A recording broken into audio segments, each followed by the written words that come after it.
हरे कृष्णा, राधे राधे। आप सबका स्वागत है आपके अपने YouTube चैनल जानवीज ज्ञान फ्यूजन में। हमारा आज का विषय है कैसे हुई हिंदू धर्म ग्रंथ श्रीमद् भागवत गीता की उत्पत्ति। हिंदू धर्म ग्रंथ श्रीमद् भागवत गीता ज्ञान, योग और भक्ति की त्रिवेणी है। गीता केवल एक धर्म ग्रंथ ही नहीं बल्कि यह एक जीवन ग्रंथ भी है जो हमें पुरुषार्थ की ओर अग्रसर होने की प्रेरणा देती है। शायद इसी कारण से हजारों साल बाद आज भी यह हमारे बीच प्रासंगिक है। मान्यता है कि द्वापर युग में त्रियोग के प्रवर्तक भगवान श्री कृष्ण ने मार्गशीर्ष माह के शुक्ल पक्ष एकादशी के दिन कुरुक्षेत्र की भूमि पर अर्जुन को गीता ज्ञान दिया था, जो कि मोक्षदायक है। इसी कारण इस एकादशी का एक प्रचलित नाम मोक्षदा एकादशी भी है। गीता की उत्पत्ति के इसी दिन को गीता जयंती के तौर पर हर वर्ष मनाया जाता है। गीता धर्मज्ञों की राय में धार्मिक व आध्यात्मिक सिद्धांतों का ही प्रतिपादन ही गीता का मूल उद्देश्य है। कर्म और धर्म के महाकोश गीता में कुल 18 अध्याय हैं, जिनमें 6 अध्याय कर्म योग, 6 अध्याय ज्ञान योग और आखिरी के 6 अध्याय भक्ति योग पर आधारित हैं और इसमें 700 श्लोक भी हैं। गीता त्रियोग रजोगुण संपन्न ब्रह्मा से भक्ति योग, सतोगुण संपन्न विष्णु से कर्म योग और तमोगुण संपन्न शंकर से ज्ञान योग का ऐसा प्रकाश है जिसकी आभा हर एक जीवात्मा को प्रकाशमान करती है। ऐसा कहा जाता है कि दुनिया में किसी भी पवित्र ग्रंथ का जन्मदिन नहीं मनाया जाता, लेकिन श्रीमद् भागवत गीता की जयंती मनाई जाती है। इसके पीछे का कारण यह बताया जाता है कि अन्य ग्रंथ इंसानों द्वारा संकलित किए गए हैं, लेकिन गीता का जन्म स्वयं भगवान श्री कृष्ण के मुंह से हुआ। कुरुक्षेत्र में अर्जुन को श्री कृष्ण ने ज्ञान का पाठ पढ़ाया था। कृष्ण जी ने उन्हें सही और गलत का अंतर भी बताया। कृष्ण जी चाहते थे कि अर्जुन सही फैसला ले पाए और जीवन का सदुपयोग कर पाए। जीवन जीने की अद्भुत कला गीता में वर्णित श्लोकों में सिखाई गई है।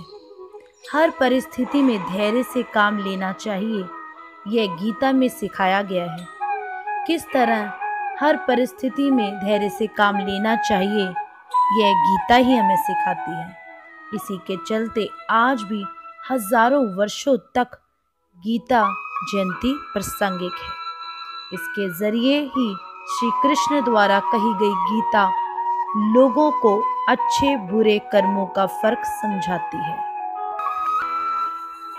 भगवान श्री कृष्ण ने महाभारत के दौरान कश्मकश में फंसे अर्जुन को श्रीमद् भागवत गीता ही उपदेश दिए, ताकि वे कुरुक्षेत्र के मैदान में अर्जुन को उनके कर्तव्य और कर्म के बारे में राह दिखा सकें। मान्यता के अनुसार कुरुक्षेत्र के मैदान में अर्जुन अपने विपक्ष में परिवार के लोगों और संबंधियों को देखकर भयभीत हो गए थे। साहस और विश्वास से भरे अर्जुन महायुद्ध का आरंभ होने से पहले ही युद्ध स्थगित कर रथ पर बैठ जाने लगते हैं। वो श्री कृष्ण से कहते हैं कि अब मैं युद्ध नहीं करूंगा। मैं अपने पूज्य गुरुजनों और संबंधियों को मारकर राज्य का सुख नहीं चाहता, उल्टा मैं भिक्षा मांगकर जीवन धारण करना श्रेष्ठ कर मानता हूँ। ऐसा सुनकर सारथी बने भगवान श्री कृष्ण ने अर्जुन को उनके कर्तव्य और कर्मों के बारे में बताया। उन्होंने आत्मा और परमात्मा से लेकर धर्म कर्म से जुड़ी अर्जुन की हर शंका का निदान किया। भगवान श्री कृष्ण ने अर्जुन के बीच हुआ ये संवाद ही श्रीमद् भागवत गीता है। जिस दिन श्री कृष्ण ने अर्जुन को उपदेश दिया उस दिन मार्गशीर्ष शुक्ल एकादशी थी। इस एकादशी को मोक्षदा एकादशी भी कहा जाता है। मोक्षदा एकादशी के दिन ही गीता जयंती मनाई जाती है। गीता जयंती के दिन घरों और मंदिरों में श्रीमद् भागवत गीता का पाठ किया जाता है। वहीं कई लोग इस दिन उपवास भी रखते हैं। हम सबको अपनी हर समस्या का समाधान श्रीमद् भागवत गीता से मिल सकता है। इसलिए हम सबको श्रीमद् भागवत गीता का पाठ अवश्य करना चाहिए और अपने जीवन का बहुत ही महत्वपूर्ण हिस्सा इसे ज़रूर बनाना चाहिए। अब हम बात करेंगे कि गीता सार है क्या। क्यों व्यर्थ चिंता करते हो? किससे व्यर्थ डरते हो? कौन तुम्हें मार सकता है? आत्मा ना पैदा होती है ना मरती है। जो हुआ वह अच्छा ही हुआ, जो हो रहा है वह भी अच्छा हो रहा है, जो होगा वह भी अच्छा ही होगा। तुम भूतकाल का पश्चाताप ना करो, भविष्य की चिंता ना करो।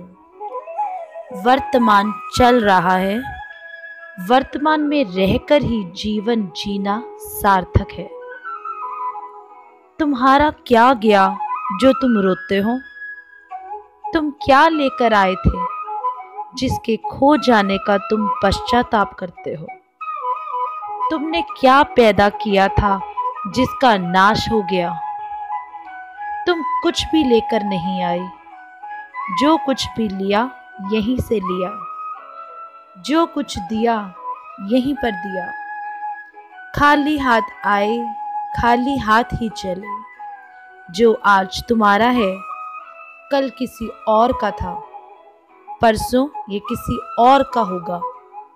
तुम व्यर्थ ही इसे अपना समझकर प्रसन्न हो रहे हो। बस यही प्रसन्नता तुम्हारे दुखों का कारण है। परिवर्तन संसार का नियम है।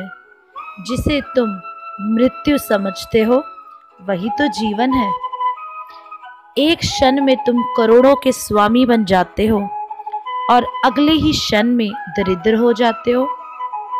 छोटा बड़ा, मेरा तेरा, अपना पराया, यह सब अपने मन और विचार से हटा दो। फिर सब तुम्हारा है और तुम सब के हो। ना ये शरीर तुम्हारा है ना तुम इस शरीर के हो।